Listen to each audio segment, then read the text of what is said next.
নমস্কার, পাঠশালাতে আপনাদের সবাইকে স্বাগত জানাই। আজকে আমরা মিউচুয়াল ফান্ড নিয়ে আলোচনা করব। সবার আগে আমরা দেখি মিউচুয়াল ফান্ড কী। ধরা যাক একটা জায়গা আছে, সেখানে আমরা সবাই নিজেদের সাধ্যমতো টাকা দিলাম এবং সবাই মিলে ধরছি 10,000 টাকা দিলাম। কতজনে দিলাম? 10 জন মিলে দিলাম 1,000 টাকা করে, মোট 10,000 টাকা। এইবার আমরা এই টাকাগুলোকে অন্য একজনকে দিলাম বা অন্য কোম্পানিকে দিলাম এবং তাকে বললাম যে এই টাকাটা যাতে আমার গ্রো করে, অর্থাৎ বাড়ে। এইবার সে কি করবে না, এই 10,000 টাকাকে সে বিভিন্ন জায়গায় ইনভেস্ট করবে, স্টক মার্কেটে। এবার ইনভেস্ট করে সে এই টাকাকে গ্রো করলো। ধরছি এই 10,000 টাকাকে সে 10 বছর ধরে বিভিন্ন জায়গায় ইনভেস্ট করার পর সে সেটাকে 20,000 টাকা করে তুললো। তাহলে প্রথমে কত ছিল? 10,000, এখন হয়েছে কত? 20,000। এবার এর মধ্যে সে কিছু টাকা, ধরছি 2,000 টাকা নিজের কাছে রেখে দিল কমিশন হিসেবে। যেহেতু সে এত বছর ধরে এই টাকাটাকে বাড়িয়েছে, তাই সে কমিশন হিসেবে 2,000 টাকা নিজের কাছে রেখে দিল। পড়ে রইল কত? 20,000 থেকে 2,000 বাদ দিলে রয়েছে 18,000।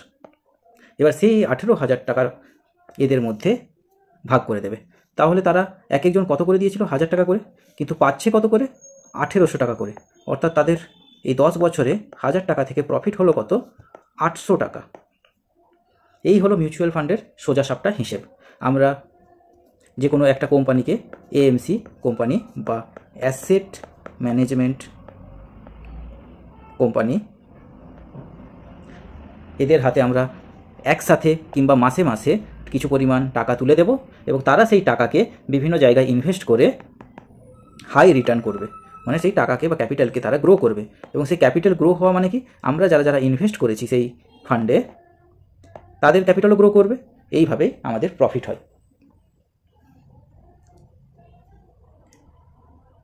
এবার এফডি সম্পর্কে আমরা একটু আলোচনা করি। এফডি অর্থাৎ ফিক্সড ডিপোজিট। ফিক্সড ডিপোজিট কী জিনিস? আমরা সবাই জানি ফিক্সড ডিপোজিট ব্যাংকে করে রাখা থাকে।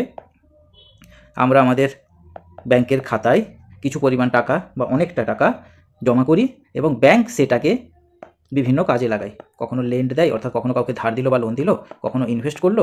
এরকম করে ব্যাংক সেটাকে গ্রো করে, সেই ক্যাপিটালটাকে। এবং আমরা যে টাকা রাখছি ব্যাংকের কাছ থেকে, আমাদেরও তো কিছু পাওয়ার দরকার। আমরা কি পাই? আমরা ইন্টারেস্ট পাই। মোটামুটি দেখতে গেলে সব ব্যাংকই কম বেশি 6%-এর কাছাকাছি ইন্টারেস্ট দেয়। অর্থাৎ এক বছরে 6% ইন্টারেস্ট আমরা এই ফিক্সড ডিপোজিট থেকে পেতে পারি। অর্থাৎ এক বছরে 100 টাকায় আমরা 6 টাকা মাত্র ইন্টারেস্ট পাই। তাহলে আমরা কোনটাতে ইনভেস্ট করব? আমরা মিউচুয়াল ফান্ডে ইনভেস্ট করব নাকি আমরা ফিক্সড ডিপোজিটে ইনভেস্ট করব? এই দুটোর মধ্যে একটু পার্থক্য বোঝার চেষ্টা করি। এই দিকে আছে মিউচুয়াল ফান্ড আর এদিকে আছে এফডি। মিউচুয়াল ফান্ডে কারা আমাদের সমস্ত ক্যাপিটালকে ম্যানেজ করে? Asset management company. এফডিতে কারা করে? ব্যাংক করে। মিউচুয়াল ফান্ডে যে রিটার্ন, অর্থাৎ আমরা কত টাকা দিলে কত বেশি টাকা পাবো, অর্থাৎ 100 টাকায় আমরা কত টাকা পাচ্ছি সেইটার পরিমাণ বেশি থাকে। কিন্তু ব্যাংক এফডিতে সেইটার পরিমাণ মিউচুয়াল ফান্ডের তুলনায় কম থাকে। এবার যেহেতু আমরা এখানে রিটার্ন বেশি পাচ্ছি, তাই এখানে রিস্কও কিন্তু অনেক বেশি। অর্থাৎ আমরা টাকা জমা করছি, 100% শিওর না যে আমাদের টাকা গ্রো করবে, লসও হতে পারে। কিন্তু ব্যাংকে এর রিস্ক কিন্তু অনেকটাই কম, কারণ ব্যাংক একটা সেফ জায়গা। আমরা সবাই জানি এখানে টাকা রাখলে টাকা হারিয়ে যাওয়ার বা চলে যাওয়ার কোনো ভয় থাকে না। তাহলে কোনটাকে বেশি প্রেফার করা উচিত? যদি কেউ রিস্ক নিতে চায় এবং তার রিটার্নের পরিমাণটাও সে বেশি চায়, তখন সে মিউচুয়াল ফান্ডে ইনভেস্ট করবে। কেউ যদি বলে আমি কোনো রিস্কই নেব না, আমার এই 6% ইন্টারেস্টেই আমি খুশি, তখন সে এফডিতে ইনভেস্ট করবে। এইবার এই যে মিউচুয়াল ফান্ড, এখানে যে আমি এত টাকা দিচ্ছি, এই টাকাগুলোকে কারা কিভাবে গ্রো করে সেটা আমরা দেখব। একটা মিউচুয়াল ফান্ডে ধরা যাক এ কোম্পানি নামের একটি মিউচুয়াল ফান্ড কোম্পানি আছে। সে কী করে না, মিউচুয়াল ফান্ডের টাকা গ্রো করে। কিভাবে গ্রো করবে? বিভিন্ন জায়গায় ইনভেস্ট করবে, দিয়ে গ্রো করবে। এবার এর জন্য এর অনেক এমপ্লয়ি আছে। স্বাভাবিকভাবেই দীর্ঘ বছর ধরে যারা যারা এই কাজে যুক্ত আছে তাদের অভিজ্ঞতা অনেক বেশি, তাই তারা জানবে যে কোথায় কিভাবে টাকা দিলে সেটা গ্রো করবে। এবং এই সব কোম্পানিগুলোর কাছে টেকনোলজিও অনেক বেশি থাকে। অনেক ভালো ভালো সফটওয়্যার থাকে যেগুলির মাধ্যমে তারা বোঝার চেষ্টা করে যে কীভাবে সেই টাকাকে আরও বেশি গ্রো করা যায়। এবার কেন কেউ মিউচুয়াল ফান্ডে টাকা রাখবে? কেন? আমার যা মনে হয় মিউচুয়াল ফান্ডে টাকা রাখার বেশ কিছু কারণ আছে। সবার আগেই বলি, এনএসি কিংবা বিএসসিতে 5,000-এরও বেশি স্টকস আছে। এই 5,000টা কোম্পানির কোনটা ভালো কোনটা খারাপ, কোনটাতে ইনভেস্ট করা উচিত কোনটাতে উচিত না, সেগুলো জানা আমার পক্ষে সম্ভব না। সেই জন্য কোনো একটা যদি ইনস্টিটিউশন থাকে বা এএমসি অর্থাৎ অ্যাসেট ম্যানেজমেন্ট কোম্পানি, যার এই সবই কাজ, যার কাজই হলো এইসব কোম্পানিগুলোকে অ্যানালিসিস করা, কোন কোম্পানি ভালো কোনটা খারাপ সেটা যাচাই করা, এবং তার জন্য তার কাছে অনেক এমপ্লয়ি আছে যারা দীর্ঘদিন ধরে এই কাজ করে এসছে, তারা সেটা দেখবে এবং আমি যে টাকাটা দিচ্ছি এই অ্যাসেট ম্যানেজমেন্ট কোম্পানিকে, তারা সেই টাকাটা সঠিকভাবে ঠিকঠাক জায়গায় ইনভেস্ট করবে। এতে তাদের প্রফিট কি? আমার প্রফিট হলেই তাদের প্রফিট হবে, কেননা তারা এই কমিশন থেকেই তো নিজের প্রফিট নেবে। অর্থাৎ আমি যদি 100 টাকা ইনভেস্ট করি, সেই 100 টাকাকে তারা যদি 110 টাকা করতে পারে, তাহলে মোট কত হচ্ছে? 10 টাকা। এই 10 টাকা থেকেই তো তারা তাতে নিজেদের কমিশন নেবে, এটাই তো তাদের কাছে প্রফিট, এটাই তাদের ব্যবসা। তাহলে আমি যদি এই 5,000 কোম্পানি অ্যানালিসিস করতে বসি, তাহলে আমার পুরো জীবন কেটে যাবে। কিন্তু এই কাজটা কোনো একটা কোম্পানি অনেক দিন ধরেই করে এসছে, অনেক লোক আছে তাদের কাছে, অনেক টেকনোলজি আছে, তাই আমার এই টাকা তাদের কাছে যদি আমরা দিয়ে দিই গ্রো করতে, তাহলে সেটা অনেক ভালোভাবে কাজে আসবে। দ্বিতীয়ত কি না, ডাইভার্সিফিকেশন।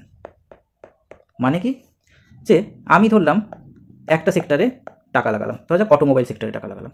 অটোমোবাইল সেক্টরের আন্ডারে অনেক কোম্পানি আছে, যেমন টাটা মোটরস আছে, মাহিন্দ্রা আছে, সুজুকি আছে। এবার সবগুলোতে তো আর আমি আর ইনভেস্ট করতে পারবো না। আবার ধরা যাক যে আইটি ইন্ডাস্ট্রি আছে, সেখানে টিসিএস আছে, ইনফোসিস আছে, এরকম করে করে অনেক বিভিন্ন সেক্টর আছে।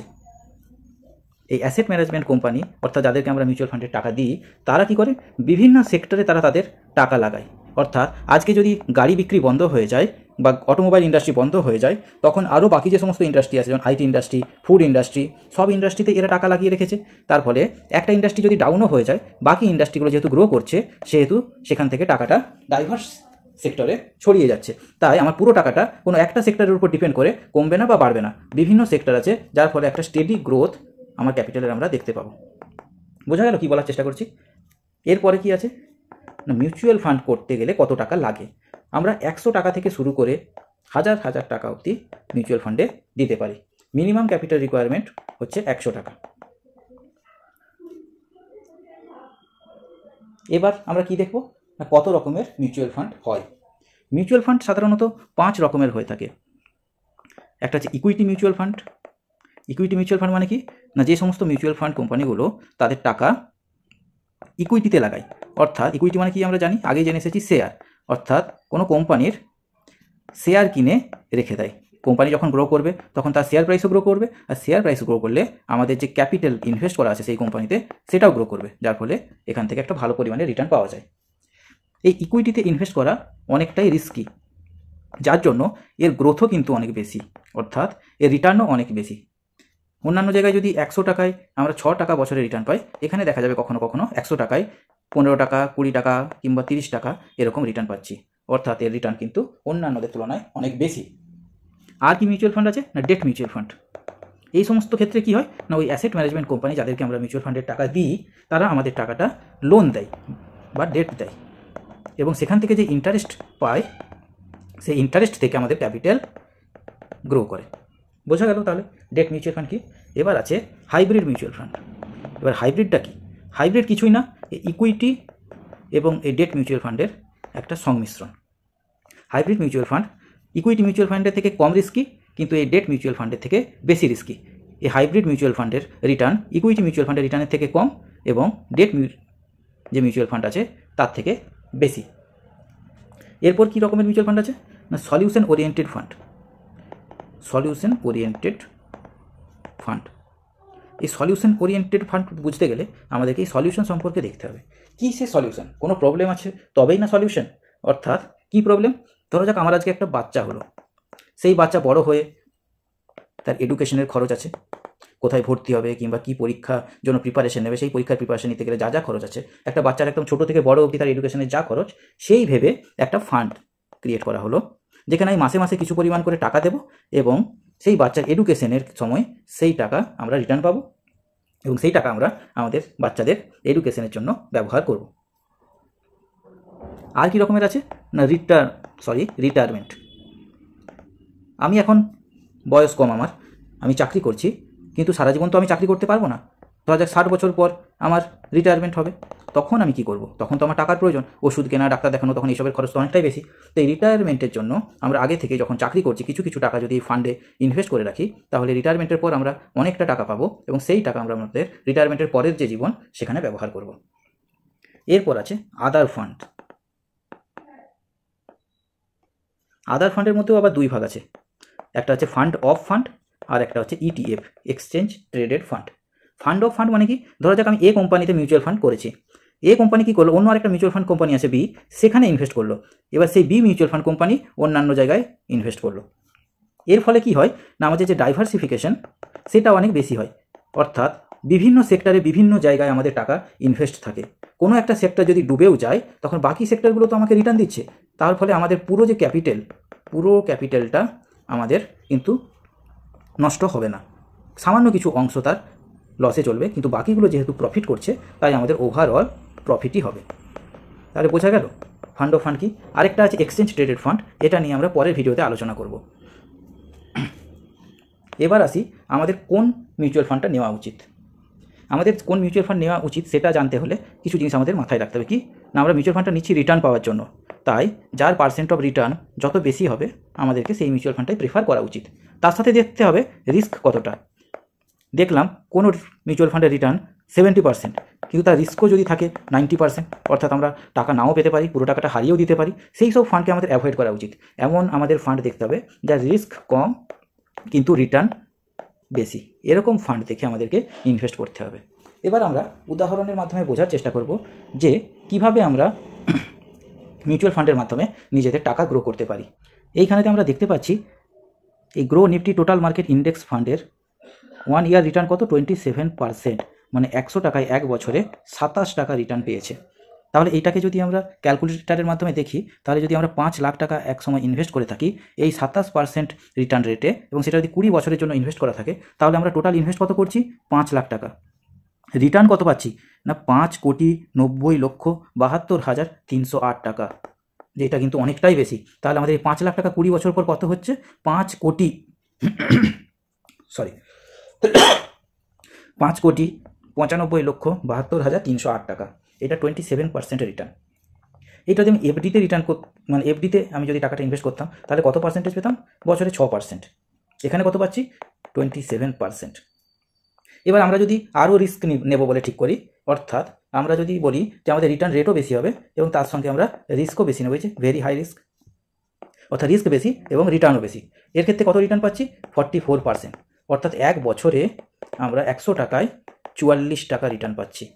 এইটাকে যদি আমরা ক্যালকুলেটারে ফেলি তাহলে দেখতে পাবো আমরা যদি 5 লক্ষ টাকা ইনভেস্ট করে থাকি এবং তার রিটার্ন যদি বছরে 44% হয়, তাহলে 20 বছরের জন্য ইনভেস্ট করলে আমাদের রিটার্ন কত হচ্ছে, 73,43,85,784 টাকা। টোটাল ভ্যালু কত হচ্ছে, প্রথমে ছিল 5 লাখ, এখন সেটা হয়েছে 73,48,85,784 টাকা। বোঝা যাচ্ছে মিউচুয়াল ফান্ডে কেন সবাই ইনভেস্ট করতে চায়, এর হাই রিটার্নের জন্য।